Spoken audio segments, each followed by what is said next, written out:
ഈ പ്രപഞ്ചത്തിലുള്ള എല്ലാ വസ്തുക്കളും ഒരു മോഷ്ടാവിന്റെ കണ്ണിൽ മോഷണ വസ്തുക്കളാണ്. അടിസ്ഥാനപരമായി എല്ലാ മോഷ്ടാക്കളും സൗന്ദര്യ ആരാധകരാണ്. കവർന്നെടുക്കാനുള്ള ആസക്തി നമ്മളിൽ ഉണ്ടാകുന്നത് അതുകൊണ്ടാണ്. ഒരു കണക്കിന് നമ്മളാണ് മക്കളെ യഥാർത്ഥ സോഷ്യലിസ്റ്റുകൾ. നമുക്ക് കൊട്ടാരമെന്നോ കുടിലെന്നോ വ്യത്യാസമില്ല. നമുക്ക് വേണ്ടത് കൊട്ടാരത്തിലും കിട്ടും, കുടിലിലും കിട്ടും. ഒരു നാട് ഭരിക്കാൻ വലിയ കഴിവൊന്നും വേണം, പക്ഷെ ഒരു നാട് മുടിക്കാൻ കഴിവ് വേണം. അച്ഛനെ, പ്രധാനമായി എന്തൊക്കെ ആയുധങ്ങളാണ് ഈ ജോലിക്ക് കയ്യിൽ കരുതേണ്ടത്? കല്ല്, കത്തി, കമ്പി, ചുറ്റിക, ഇഷ്ടിക, കോരിക, പല്ല്, പുല്ല്, എല്ല്. എന്തിന്? ഒരു കഷ്ണം നൂല്, ഒരു സൂചി പോലും നമുക്കായിട്ടില്ല. എന്ത്, എവിടെ, എപ്പോ, എങ്ങനെ പ്രയോഗിക്കണം എന്നുള്ളതാണ് പ്രശ്നം. ഇതെന്താണ്? ബ്ലേഡ്. ക്ഷൗരം നടത്തിയിട്ട് വേണോ ഈ പണിക്കിറങ്ങാൻ? താടി മുഖേന പിടികൊടുക്കാതിരിക്കാൻ മുഖക്ഷൗരം അത്യാവശ്യമാണ്. ഇത് വലിയൊരു ബ്ലേഡിന്റെ ചെറിയ ചെറിയ കഷ്ണങ്ങളാണ്. ഇതിലൊരു നിസ്സാര വസ്തുവായി കാണരുത്.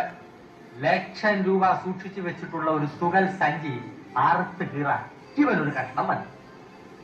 ഇതിനെ ഇങ്ങനെ വിരലുകൾക്കിടയിൽ ഒളിപ്പിച്ചു വെക്കണം.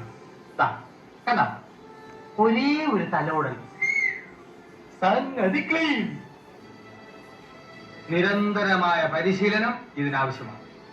ഏകാഗ്രത കൈവെടിയരുത്. മോഷണം ഒരു കലയാണ്, ശാസ്ത്രമാണ്. ശക്തിയല്ല, ബുദ്ധിയാണ് ഈ ശാസ്ത്രത്തിന്റെ അടിസ്ഥാന ശില. മോഷ്ടിക്കപ്പെടേണ്ട ആളെ തിരഞ്ഞെടുക്കുന്നതിന് നമ്മൾ അവന്റെ മനസ്സറിഞ്ഞു. ആകാശം നോക്കി നടക്കുന്നത്, ഭൂമി നോക്കി നടക്കുന്നത്, പകൽക്കിനാവ് കാണുന്നത്, പെണ്ണുങ്ങളുടെ വായി നോക്കി നടക്കുന്നവർ, ഇങ്ങനെയുള്ളവരെ വേണം നമ്മൾ തിരഞ്ഞെടുക്കാൻ. അവർ കാശ് കൊണ്ട് നടക്കുന്നവരാണോ എന്ന് നമ്മൾ അറിയണം. അതെങ്ങനെ നമ്മൾ അറിയും? അത് നമ്മൾ ആളുകൾ വിളിച്ചു നിർത്തി നിങ്ങളുടെ കയ്യിൽ കാശുണ്ടോ എന്ന് ചോദിച്ചാൽ എവിടുന്നാണ് വരുന്നത്? കരുത ബുദ്ധിയിലാണ്. പ്ലീസ്. മോഷ്ടാക്കൾക്ക് ഡിസിപ്ലിൻ അത്യാവശ്യമാണ്. നമ്മുടെ ജന്മശത്രുക്കൾ പോലീസ്. അബദ്ധവശാൽ പോലീസിന്റെ പിടിയിലെങ്ങാൻ പെട്ടുപോയാൽ നമ്മൾ അതിവിനയ കുര്യന്മാരായി അഭിനയിക്കുക. മറിച്ച് ആക്രമികൾ മറ്റു വല്ലവരുമാണെങ്കിൽ ഈ ബ്ലേഡിന്റെ കഷ്ണങ്ങൾ വായിക്കകത്താക്കി വെച്ച് ആക്രമിയുടെ നേർക്ക് ശക്തിയെ തുപ്പുക. അവന്റെ മൂക്കും കണ്ണുമൊക്കെ കീറി അതോടെ അവൻ ഔട്ട്. ബ്ലേഡ് കഷ്ണങ്ങൾ പുറത്തേക്ക് വന്നില്ലെങ്കിൽ ഒഴുകിക്കളയ, അതോടെ നീ ഔട്ട്. ആകസ്മികമായി ആക്രമണം ഉണ്ടാക്കാൻ ഇടയുണ്ട്. കയ്യിൽ അപ്പ കിട്ടുന്ന സാധനങ്ങൾ ഉപയോഗിച്ചായിരിക്കും ആക്രമണം നടത്തുക.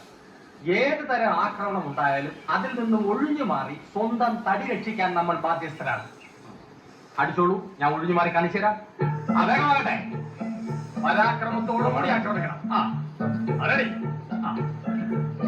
അടിക്കട്ടെ. ഓക്കെ, കഥ ഒഴിഞ്ഞു മാറിയത്. ഇനി രണ്ടുപേരും ചേർന്ന് ആക്രമിച്ചു. കാരണം നമ്മുടെ ജോലി നടക്കുന്ന സമയത്ത് എത്ര പേരാണ് നമ്മളെ പിന്തുടരുന്നതെന്ന് ഉറപ്പുവരാൻ പറ്റില്ലല്ലോ. ഒരു പിന്തുടർച്ചയുമാകാം. ഓക്കെ, പിന്തുടരൂ, പിന്തുടരൂ. നല്ല സ്പീഡ്, വാശിയോടെ.